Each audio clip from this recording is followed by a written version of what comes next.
everyone, and welcome to the Tony Tonkin Show. This is a live feed with Avery and Tony.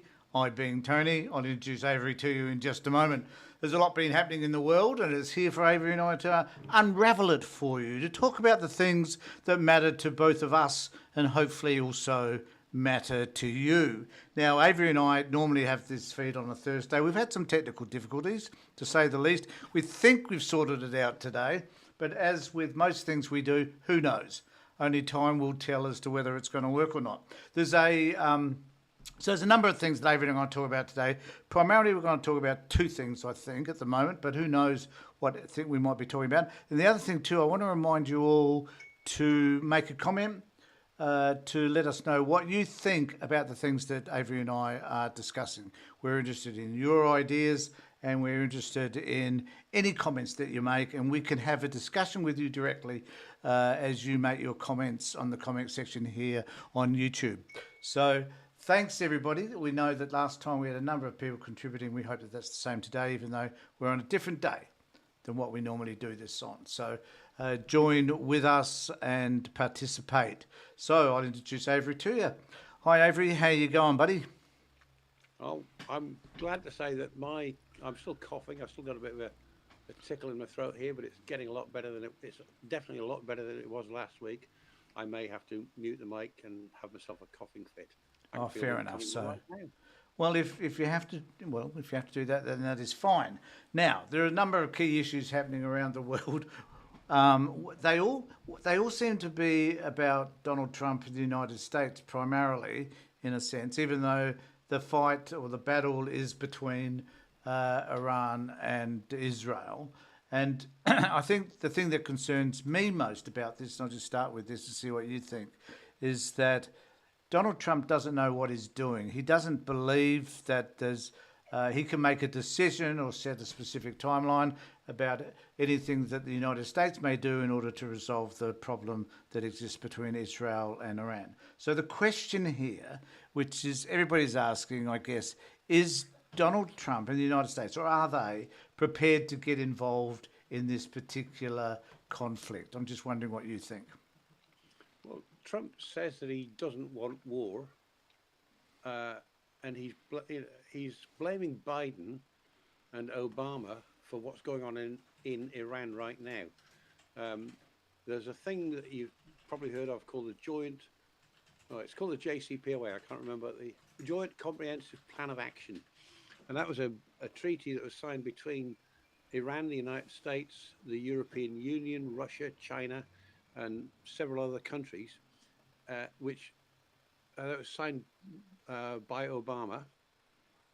And it put severe restrictions on the what do they call it? The manufacture of uranium. Yeah. No, you don't manufacture uranium. Well, I know the manufacture. Yeah, I know. Yeah. Okay. I stand humbly corrected by you, Avery. Yeah. There was severe restrictions on the enrichment of uranium. That's the one. So if you want to build a nuclear power station, you need to have the uranium enriched to about between 10 and 15%, I think the number is. If you want to build an atomic weapon, you've got to enrich the uranium up to 90%. Yeah. Now, the restrictions said you can go up to 15% or whatever that number was. It was the top of the range that you needed for a nuclear power station. And Iran was fully compliant with it. You know, whenever the IAEA, the International Atomic Energy Agency, wanted to inspect one of their sites, the Iranians said, here you go, let them in, let them, just give them free rein to go and do the inspections. They were fully compliant. Avery, just going to interrupt you. Someone has posted saying you need to increase your volume. So I don't know whether that means getting closer to your mic or whatever. I've got the mic right in front of me. We're here to please. Yeah, so you might like to. In front of me. Yeah, I don't know whether you need to be closer to it or not. I don't know. I'm just letting you know what someone else has said. And John, if you'd like to tell us whether Avery's improved his volume, and we appreciate you telling us that too. Tony, if you can see me, it's about that far away from me, about 30 centimetres less. Right. Well, I'm I'll tell just you what. giving you feedback. How about I switch over to my headphones?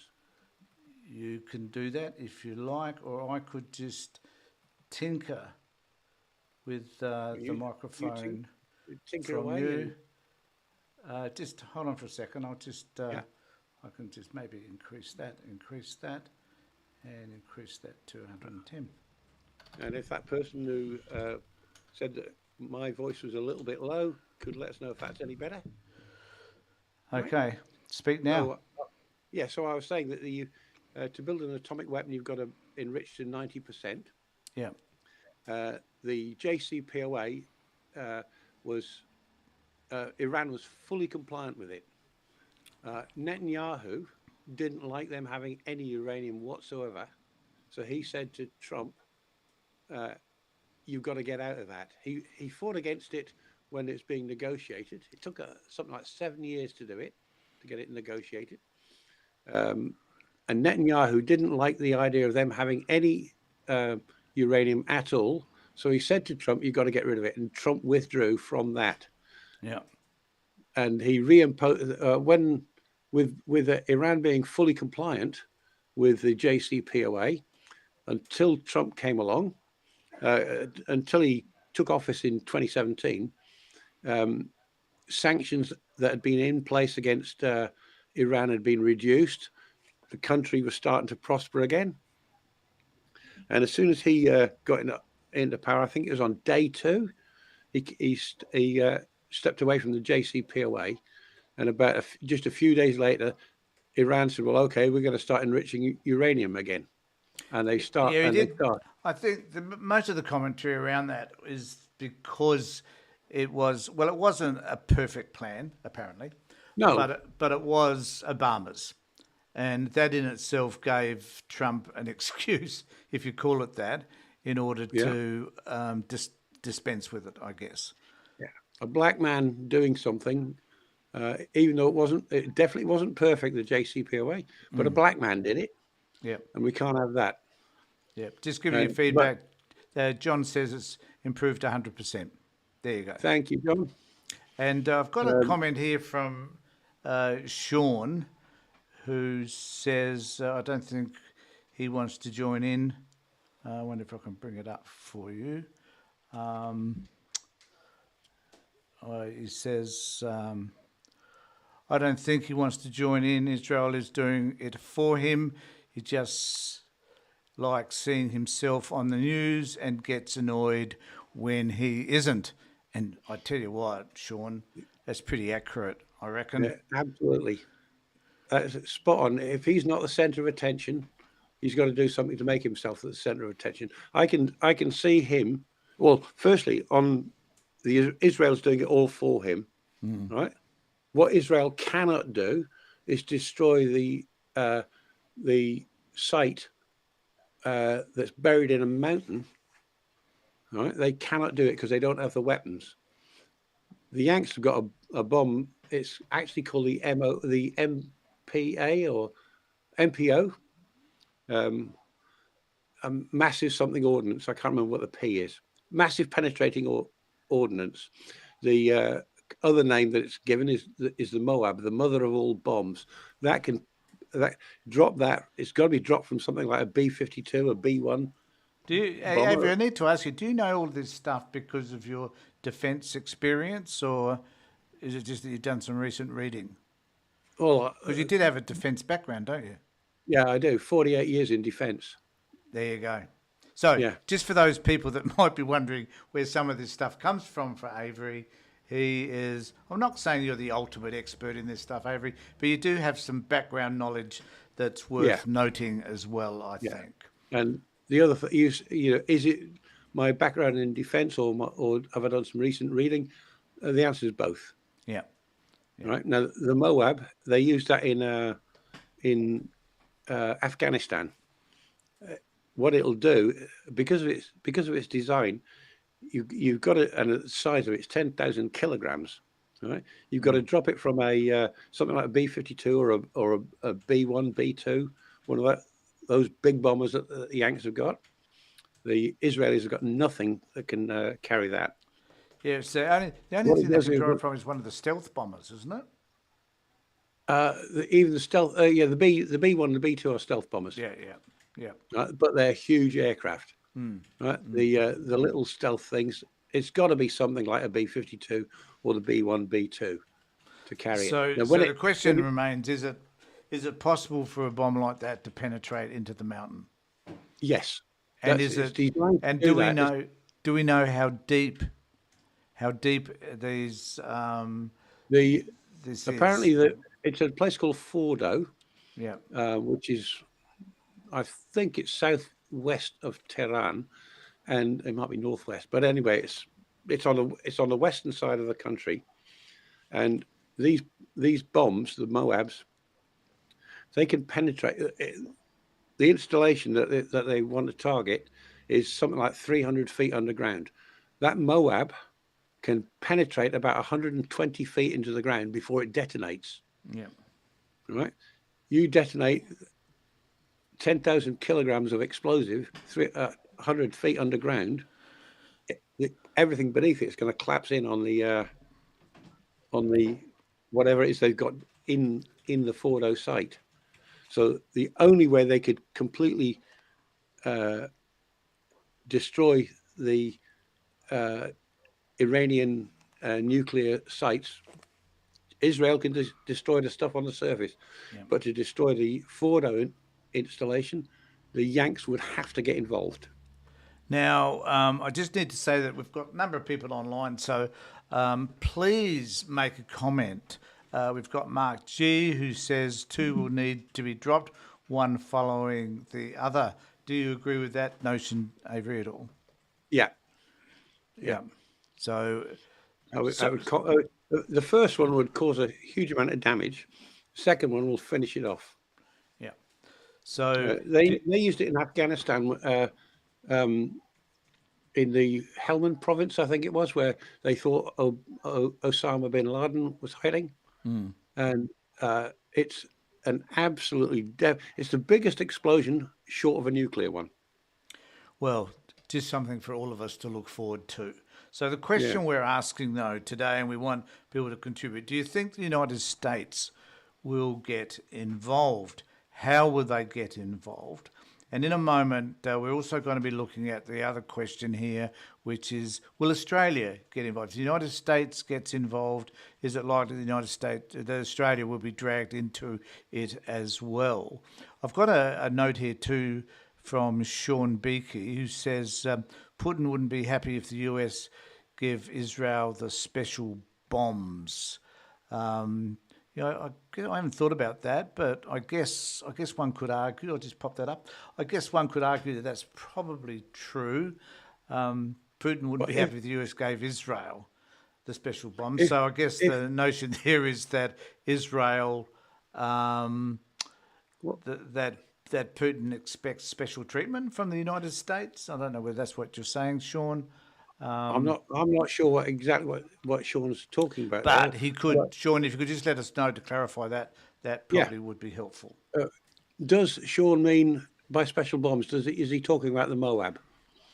Yes, I Right? think he is. Yeah, If he is, Trump, the US could give the Israelis everyone that the US has got in its inventory. They're useless to them because the they need a uh, delivery system, I they guess, need don't the they? delivery system, Yeah, which they don't have. They don't have anything like the B2, the B1, the B-52. They've got nothing like it. yeah, All their aircraft are like a F-16, F-35 type size. yeah. 10 meters long, 12 meters wide, sort of thing. Compared to the B-52, which is like it's bigger than a 747, longer than a 747. So the question I think that most of us are sort of grappling with is, will this expand into a wider conflict? Is one issue. The other issue is it justifiable that Israel has chosen to attack Iran, Avery, and what are the reasons for the attack? Now, I just want to qualify that I do think that one of the reasons is that Hezbollah and Hamas and other organisations funded by Iran are weakened, and so the perception is that Iran is a weaker country as a result, without as much influence in the Middle East as it originally had. And does that therefore mean that it's open slather for Israel to finally eradicate an arch enemy? And the other thing, I know this sounds like I'm rambling a bit, so I apologise, but what does this mean at the end of the day for the innocent people, the population of Iran as well? And are we potentially going to see a Gaza on a greater, much more horrific horizon? You know. So what Well, is? And incidentally, Avery, I've got there is a post here from Mick who says, and I'll bring it up and we'll discuss it. And Mick says, if they get involved, the Orange Nazi has no hope of Nobel Peace Prize. Yep, yeah, yeah. I think that's Spot, so true. spot on. And wouldn't that be a catastrophe if that crazy Well, moron got a Peace on Prize what for? Mick has just said, you don't get a Nobel Peace Prize by starting a war and then stopping it. No, no, good point. You said, could we have a Gaza-like thing going on? Yep. I think probably not, because the way all the Western militaries work, and I don't include Israel in that, is they are very careful to do what they can to minimize what they call collateral damage. In other words, civilians dying. The Israelis don't seem to care so much, but in the West, that's not to say that civilians don't get killed when there's a bomb. They make mistakes. They're human, but they do try to avoid it. It's not like World War II, where bombers were flying over German cities and just bombing the shit out of them and setting, like Hamburg, a huge incendiary attack. There's none of that happens nowadays. We're so precise with our weapons. We could, if we wanted to, if the Yanks wanted, we couldn't do it here. If But the I Yanks think, wanted to, they could put a missile straight into Putin's lap. They but I could say, think the two issue windows though, there, that on the right or that on the left. Which one do you want it to go through? but I think the issue here is that came to mind when you talk about that, Avery, is that we are precise about our hatred. And there is a distinct hatred between the way the Iranian, not the Iranian people as such, but the Iranian theocracy think about and have been propagating arguments about Israel for decades now, Yeah. ever since they came into power. And then Israel are kind of doing the same thing to to Iran. So there is if we continue to propagate this hatred, is that in and of itself enough to inflame this war into a much wider and damaging event? Do you think? Well, firstly, the hatred itself. Prior to 1979, Iran had an embassy in Tel Aviv. Israel had an embassy in Tehran. Right. Shah Reza Pahlavi was a full supporter of the Israeli government. The Ayatollahs took over in 1979, and from that day, their policy has been the same as Hamas: the river to the sea, the complete and utter destruction of Israel, and the killing of every single Jew that they can find. That's been the Iranian policy since 1979, so it's 46 years. All right. The Yeah. Israeli policy in Gaza and in the West Bank is not kill them all, but the way they're doing things in Gaza, they might as well adopt that policy. Let's just kill them all. Well, Because there are they're not some. taking Hold on. any There are care to some avoid it. politicians within Israel Oh, who do yeah, believe that yeah. that the And where are Palestinians should be they? just eradicated. You're And saying, they're where the are hard they? right, and they're the ones at the They're moment who are governing. not hard. Hang on, not hard right in the way of hard right politically. They are the ultra orthodox Jews. Right? It's not the left. It's not the left wing or the secular Jews that are saying we've got to destroy Palestine completely and kill all of them. It's the ultra orthodox. I don't know whether the Hasidic Jews are the ones, but those on the far right of the religion, Yeah. right? They're the ones that are calling for that sort of thing. Well, regardless of their religious orientation, there are people calling for the eradication, though, Oh yeah, and they're a yeah. powerful group within the Israeli government. So they're, they're they're the reason that Netanyahu is still in power. yeah, yeah, Because if he loses their support, he's gone. yeah, spot on. Yeah, So so I guess back to Iran. Um, yeah. is the is there ever likely? Is it likely, given the hatred that sits between these two countries, and given that there has been some effort, whether it was the Obama years or whatever, to actually work out some sort of treaty or agreement, and that's failed because the orange guy chose not to go ahead with that because he doesn't like the person that implemented it.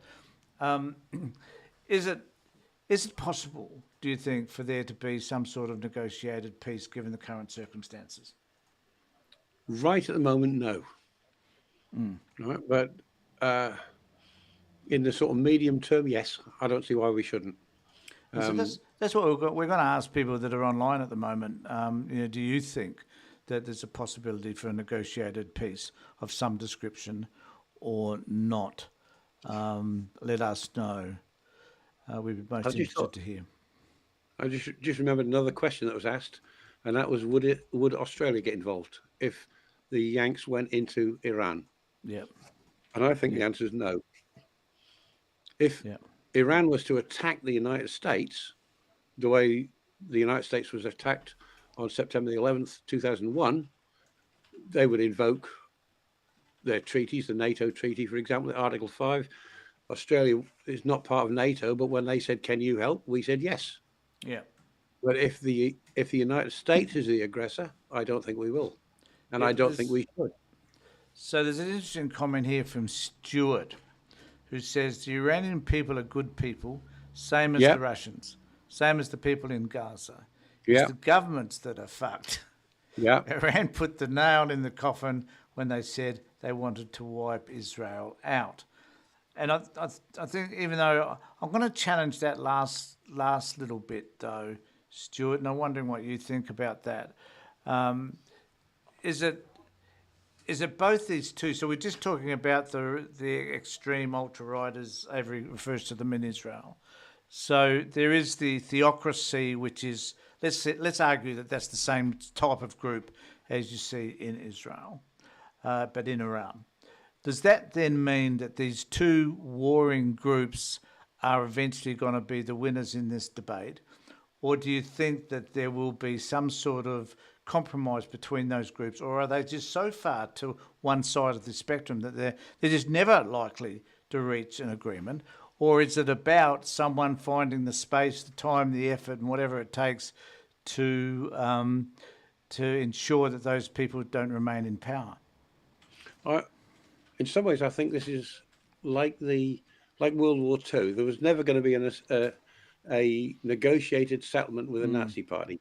So in some ways, I think it's like that because the the Ayatollahs are so entrenched in the idea of the utter destruction of Israel, and the far right in the Israeli government are so entrenched on the idea of destroying Gaza and the Palestinians that I don't think you can negotiate that away. But the people in there, you look at the ages of the people that are governing in both countries. yeah, Right, they're old men. They're not going to last. Right, that's true. maybe the younger minds will prevail, and I hope they do. Yeah. You know, We kind of hope and there's it enough of those and voices, sorry, I one of guess. the things that Sean said is Iran put the nail in the coffin.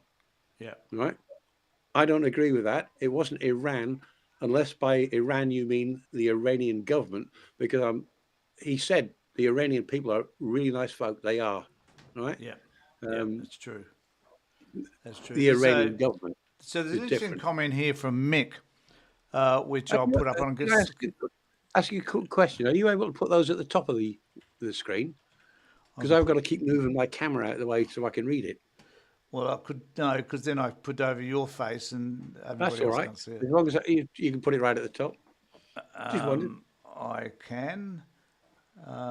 Just, I can't read it because my camera's right in the way. Yeah, better. The only way this ends is if the rest of the world shuns Israel and forces them to stop their colonial apartheid reign of terror over the Middle East. It's one of those things, Sean, where it takes two to tango. All this lot that's going on in Gaza didn't This start. is Mick, incidentally. Sorry, Mick. Yep. That was going on in Gaza didn't start. Wasn't started by the Israelis. It was when Hamas, funded by Iran, attacked Israel, and 1,200 people killed or something like that. Yep. That's what started that. The the river to the sea policy is a Hamas thing, and who are an Iranian proxy. Yep. I've done a lot of reading about this, by the way. That's not based on my previous military, my defense experience. The Hamas, which is a proxy of Iran, they've got that policy, the river to the sea. They from the from the early 2000s, there's been 3 or 4 policies to set up a two-state solution, and each time the Israeli, not since Netanyahu came along, but each time there was a two-state solution proposed. Each time the Israeli government accepted it, and each time the Palestinians, at the end, backed by Iran, said no, don't do it. Right? Iran is the Iranian government, that the Ayatollahs. Going back to the question before about can we negotiate with them, I don't think we can, not with the current ones. Yeah. Right? In the more medium term, 2, 3, 4 years, something like that, maybe we can. Yeah. But it is gonna need for those old guys. I mean, so you'd be interested. So I just popped this. So I just popped this post up because you'd be interested in this one then. Yep. Yep. And there's sort of an element of truth in what you're just saying. So thanks, Ricky, for that. And there's a lot of posts coming in at the moment from the water to sea. Also shows goal, and they are the ones actually doing it. So there's this one as well from Mick. And there's lots of people commenting. So have a discussion amongst yourselves too, guys, because we're most interested in what you have to say. And I'll bring up as many as I can. They're popping up faster. What? That was Mick. Yeah, that was Mick, that last one, yeah. I don't agree with him, but I did say earlier, it seems like that's what they're doing. I don't think they are river to the sea, but I think they're. I'm open for a discussion around. Because we won't do it today, Avery, because I'm happy to have that discussion. But I think that there's a mixed view about what that means and who it means and what it means to certain groups, and it seems to differ from one group to the other. And for some people, it is about wiping out one group against another. For another, it's not. It has a completely different meaning. Yeah. So we need to be wary of the nuances, if you like. Yeah. And here's a very important person that you might like to see one from. I'll bring this one up for you, Avery. What do you think of this? I seem to recognise her. I agree with Nick. Unfortunately, it started way back in 1948. And if the Christian West hadn't long been hating on Jews, perhaps the Holocaust wouldn't have happened. Yeah. Something for you to mull over by a very special person. So I thought we'd just pop that up there as well. So wanted to get into them. So keep the conversation going, thoroughly enjoying it.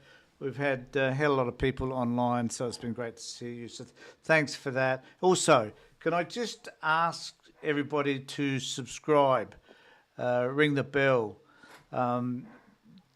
click the bell, ask for more notifications when we go, because I'm trying to produce 1 or 2 videos a day, and also want to say, Avery, that I'm also producing videos for the Child Protection Party, You and are. so it's important that people find a way to connect with our YouTube channel on CPP, Well, because that's what important.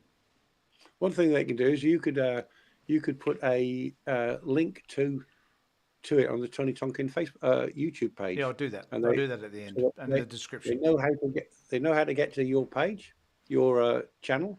Yeah. They'll just have to scroll down the bottom and click on it. It'll take them straight through to the YouTube to the Yep. Child Protection Party's YouTube channel. And So when you get there, like and subscribe. like and subscribe. That's the whole purpose of the whole thing with our CPP channel. So I'm just going to change tact for a second. Same Yeah. issue, but this time we're going to be asking the question: should Australia get involved? So just going to leave it as simple as that for people to respond to, and let us know whether you believe that this is a conflict which we should be dragged into by the United States, or whether Albanese and the government should say, bugger off, we don't want to have anything to do with you again. Avery, can you give us some idea as to where do you sit about Australia's involvement in this conflict? Yeah, sure. I said just a few minutes ago that it would depend upon the circumstances. If the United States was the aggressor, if the United States was to tomorrow attack Iran, and say to us, "Can you come and help?" We should say absolutely not. If there was a 9/11 type attack on the United States, that to me would be a different issue. We should consider it. I'm not saying we should absolutely do it, but we should be more willing to consider doing that. I like this. Right? I got a response here from Stuart S. And I'll bring it up. Yeah. I'll bring it up for us both to look at, Avery. So Stuart has said, I agree with Mick. Unfortunately, all of this started way back. Oh no, wrong one. Sorry, That's why I said it sorry, doesn't look like buddy. Stuart. It was this one. No, so this is from Mick, actually. Yeah, this one is the one I was interested in. No, Australia should stay right out of this. It will cause division and possibly unrest here as well. And there's this other one here, which is I think the Australian government are slowly distancing itself from the US. I agree. I certainly agree with that. Now, I've had discussions with family members, actually, Avery, around this particular issue, because some people think that we're going to do whatever it is that the United States tells us to do. And I think that's bullshit.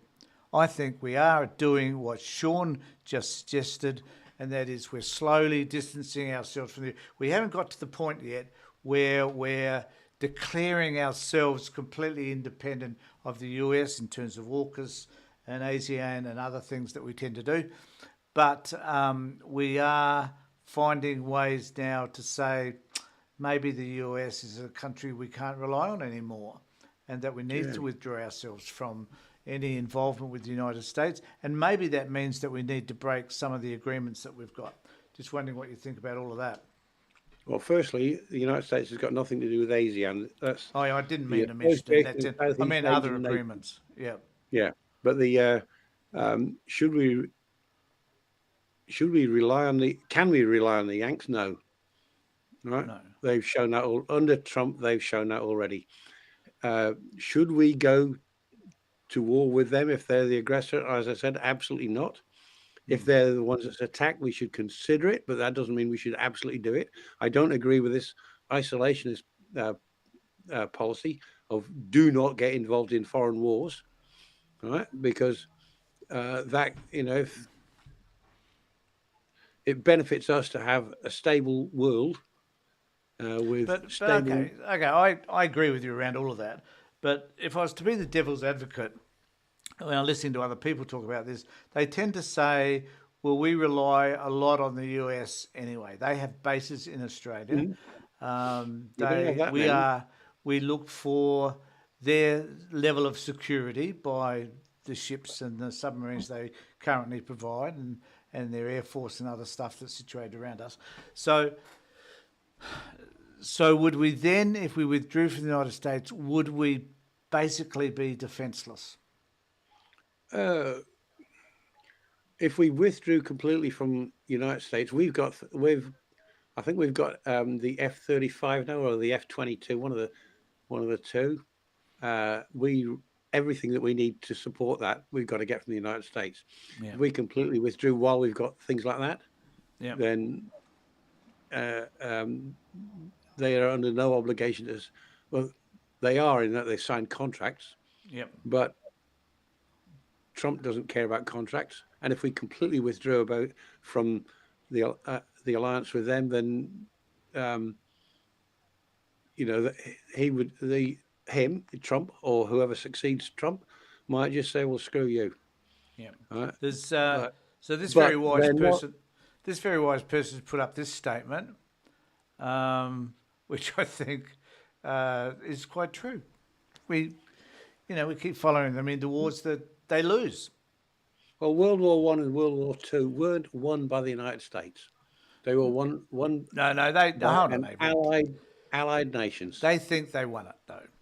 They They yeah. think And Trump said the other day, in fact, that they won World I'm War sure Two. we could get the Yanks to say that they won the Battle of Hastings in 1066. I'm I mean, don't sure forget they didn't. They the did, American didn't they? forces. Didn't Say, they? don't Wouldn't forget have the had. American Tony. The American forces took the British airfields in 1777. Don't forget that. That's true. That's true. Right.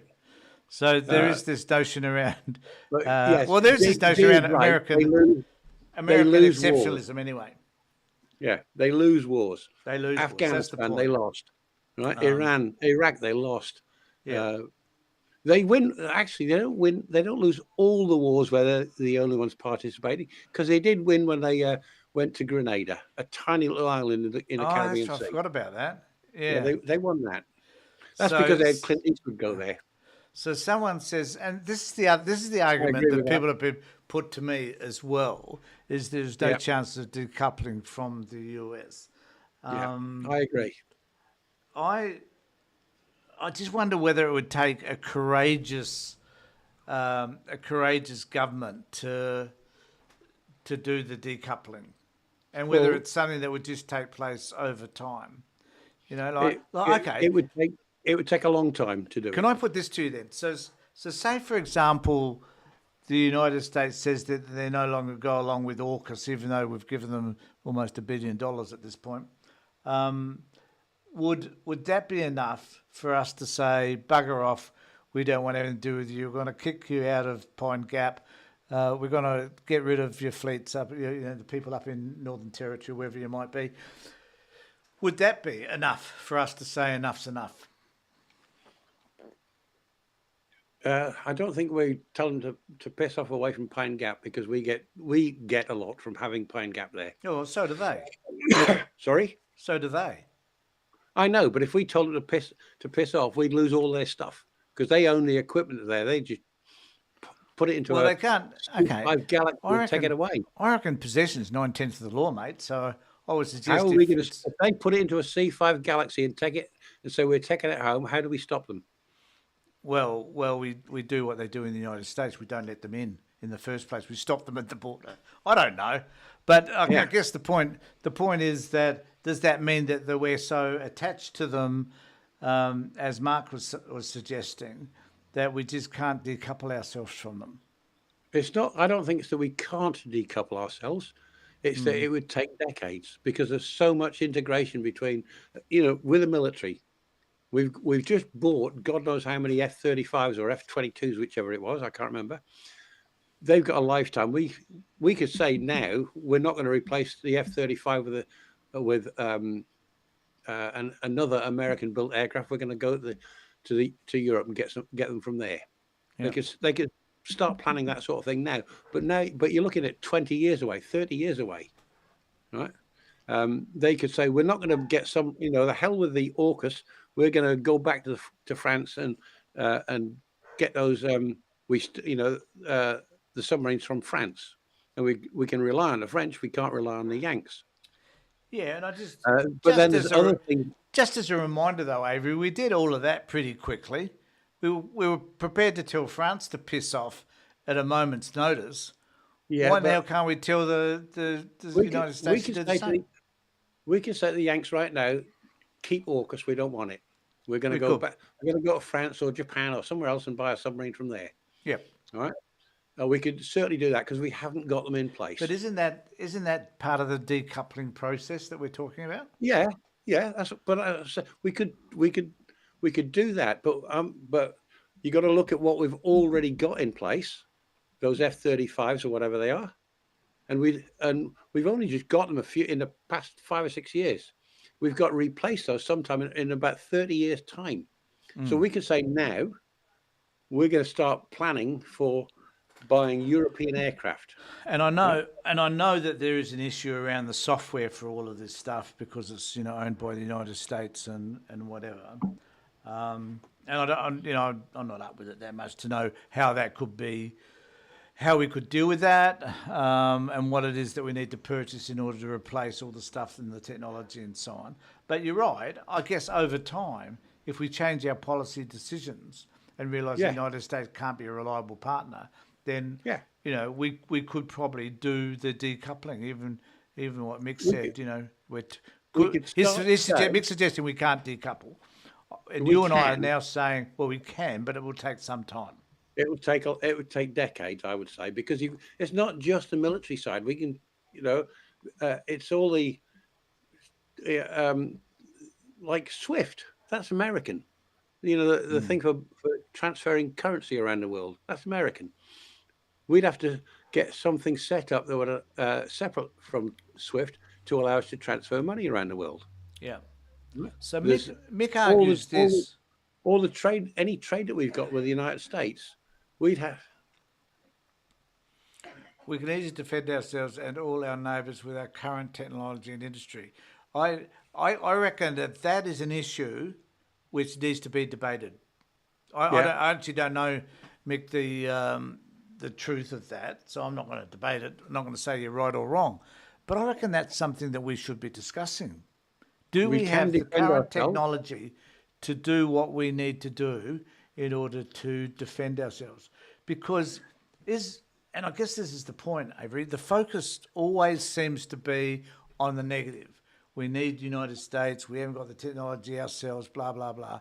And as you're saying, it isn't that this technology is available. The French and the Germans and the UK, some of them have this technology.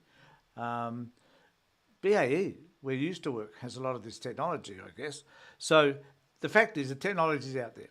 Question is it available, or is there enough alternate technology for us to access?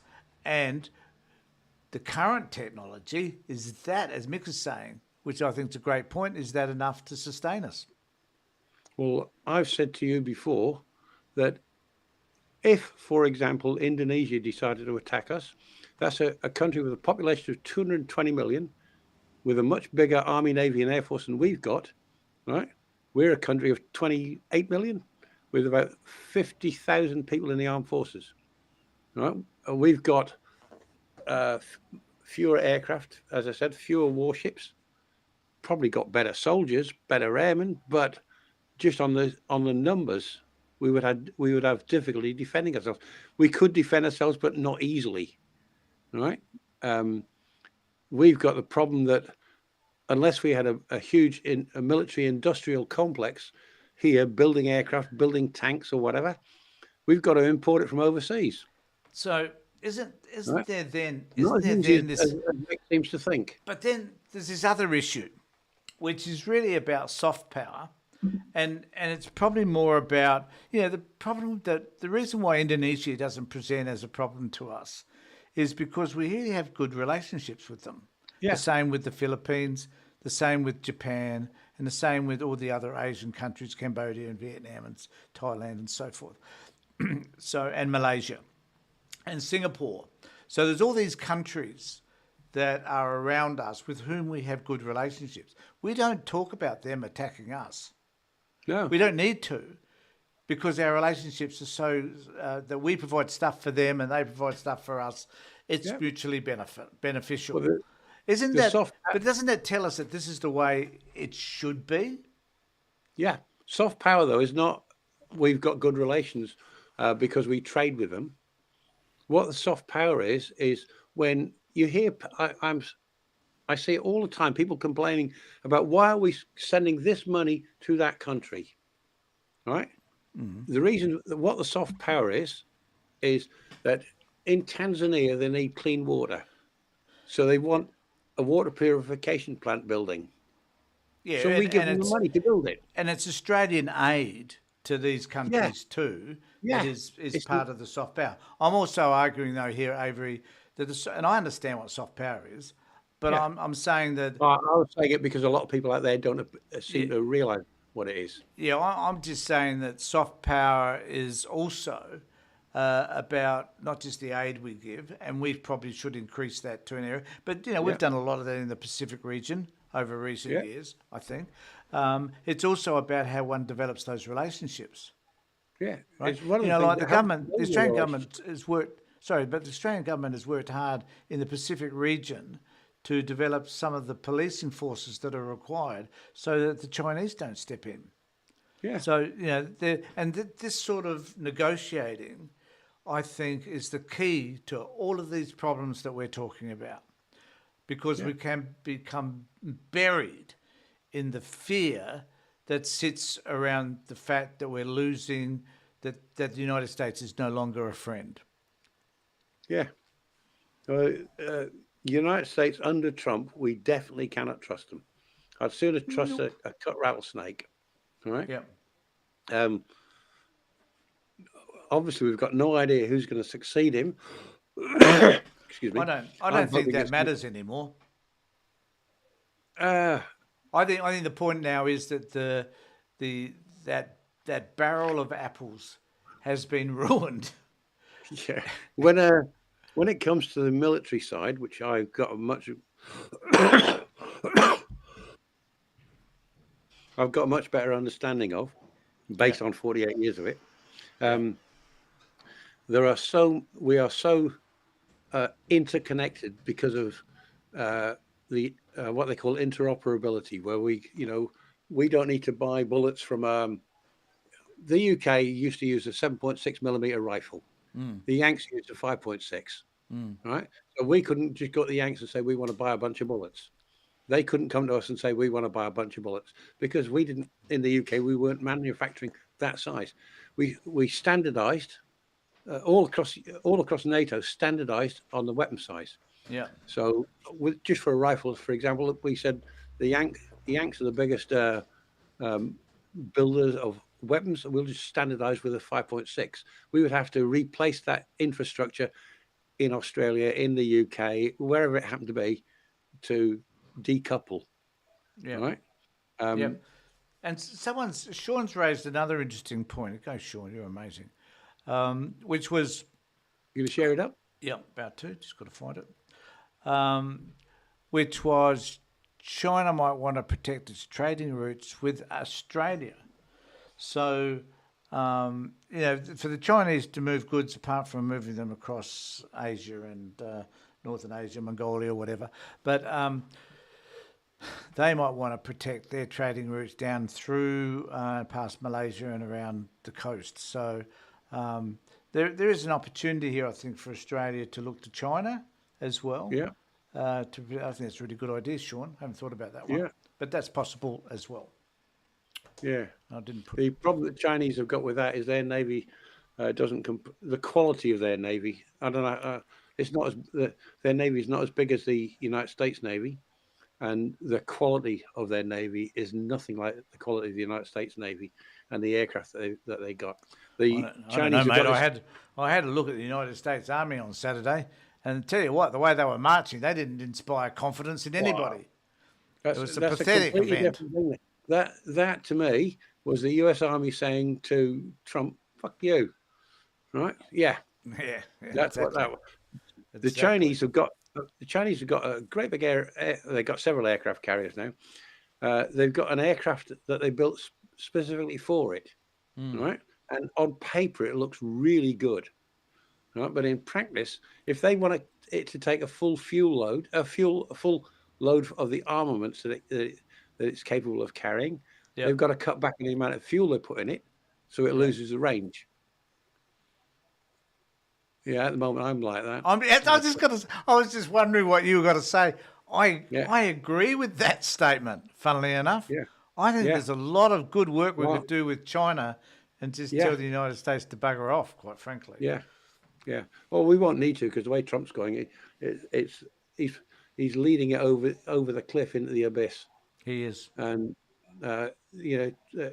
when we're in a few years' time, when we're talking about a third world nation, we'll be talking about the United States. We will. So, Avery, final thoughts. I'll just leave it to you to talk for about 30 seconds or a minute, however long you care to take. But just on this discussion, your final thoughts before we wrap up. Yeah, my final thoughts on Iran is that I it's Trump's fault that this is going on right now because he withdrew from the JCPOA, and it was that withdrawal that's led directly to this. I don't think he should go in there and drop that Moab, but it wouldn't surprise me if he did. As far as the second part of the discussion about decoupling, yes, we certainly could decouple from the United States.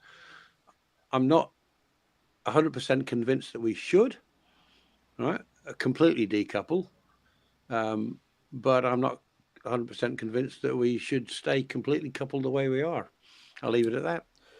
Right. I can be persuaded. And either way. so can I. And my final thoughts are, I think there are opportunities here which some people on this chat have really helped us to understand. And that is decoupling may be possible, Yeah. that there is a chance for us to develop our own technologies or to invest in other countries' technologies apart from the USA, that relying on China and developing a different relationship with China and countries that are nearby is integral to our safety. So it's about realigning, I think, the world order in a way which will eventually, hopefully, suit us. That there is a different way of viewing the world. And in relation to Iran and Israel, I'm hoping we don't get involved. I think it would be a catastrophe if we did. And I think the United States will be tempted to get involved. And if they do, all hell will break loose. And hopefully it will mean further decoupling from the United States as a result. Can I say one more thing about the decoupling? Sure. Right. You mentioned about building stuff here. We could start, or I would even say we should start today, right? To do things, to plan, to build our own aircraft, build our own military weapons, build everything that we need here. One of the things we'd have to do to get that going is we need to get more skilled people from overseas into this country to do that work, because we don't have sufficient people in Australia with the skill set to do. They could do the building. We've got plenty of good builders, but for actually the manufacturing side of it, the design and of the technology that we need, we don't have the people. So we need to increase those numbers and start now. We could actually look to the United States, because Harvard and Cambridge and other places aren't bringing them in anymore because Trump said bugger off. So the drain from China and the brain drain from China and India and other countries in the Asia area could be good for us in terms of doing what you just suggested. You want to attract those people to Australia? Yeah. Right. They're going to universities in the United States at the moment, and they pay an absolute fortune. Some of them come here. Well, why don't we do what Germany does and say you can study here for free? Well, I think all Australians also should study for free. Yeah, That's another debate for another time. So thanks, Avery. You're amazing. Really did appreciate the conversation with you. And I just want to encourage all of you to subscribe to my channel, ring the bell for further notifications. Let's have a conversation about the things that matter to you that matter to me, and we could start talking about them, and we could start together resolving the issues that sit in this world that are quite troubling from time to time. In the meantime, join with us next week. So next week it'll be Thursday, hopefully at about 3 o'clock. We'll do another live feed. Check in to see what we're doing. I'm sure the conversation will be interesting and lively as today's was. Thanks everybody for being here. Take care, look after yourselves, and more importantly, be safe.